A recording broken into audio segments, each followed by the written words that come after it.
Oh, afterwards, the hug that I have with my son, because the scene in the movie, he does not like me at all and is raging at me with great hate. And afterwards, it was a good long hug to have, sort of unsaid. We were both kind of saying, without saying a word, I'm glad that's not our relationship in real life.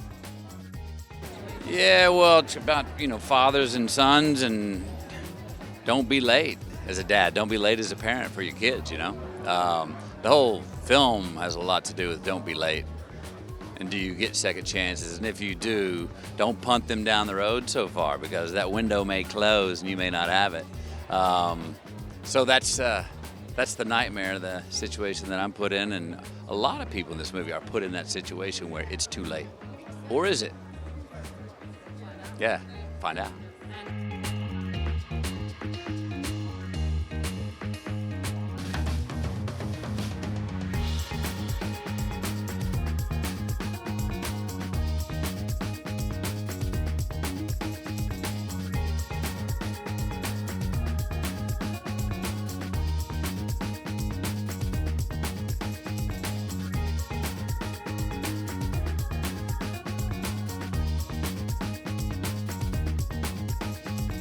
Well, it's a real-life story about everyday heroes who really rise up in a moment of incredible disaster and really meet the moment. And it's ultimately a really hopeful, positive story about our human capacity, our ability to take care of one another, to survive.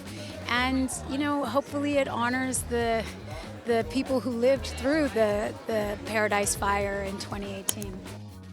Yeah, of course. My real life heroes are all the everyday people that I grew up with who made everything feel possible in my life, They're everything from, my mom, my teachers, a friend's parent who, showed up or reached out in an important time, and everyday heroes are my heroes.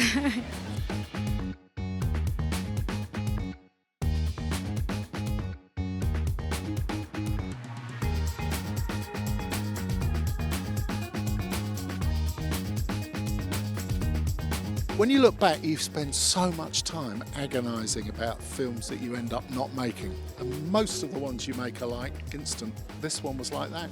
Jamie and Jason Blum, the other producer, phoned me up, said we want to do this film about the school bus and the teacher and the driver. I said, I literally said yes in 5 minutes. It was that simple.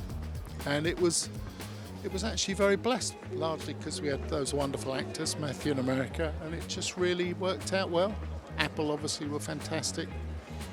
It all just sort of came together. There was a strong belief, I think, amongst everyone that this would work as a movie. It wasn't as tricky as you think, because Paul, our director, was so damn organized. So you'd show up in the morning, 9 o'clock, and you'd start to rehearse like those big action sequences. We break them down into big chunks. And I'd walk everything about where the bus would go, when the fires would come up, when the telephone pole would fall, when the power lines would swing in, et cetera, et cetera, et cetera. I'd walk it a couple of times. And then I'd go get in the bus and I'd drive it at like 5 miles an hour very slowly, calling out the marks. And then we tried to do one up to speed and then do one a little bit faster, then take a break, get ready. You got 2 hours, and at a certain time of day you go, okay, and now, bam, we're off. For this hour, the camera's gonna roll the entire time. Let's do the sequence. Maybe you get 2 takes, maybe you get 3. And it had to fit. You had to get it right then. But the choreography that we did all day and the team that we had, it honestly didn't feel as tricky as it looks like it did feel. Sounds like you didn't break a sweat. Oh, I broke a sweat, but I didn't draw any blood. Thank you. Yeah, my son and my mother play my son and my mother. It was a wonderful experience. It was untraditional the way the film was shot. Paul, who is really masterful and so experienced, had a very unique way of shooting this film, and we always felt so supported and like we had the trust of Apple, and it's exciting that the platform is so wide and that so many people around the world are gonna get to see the film at the same time.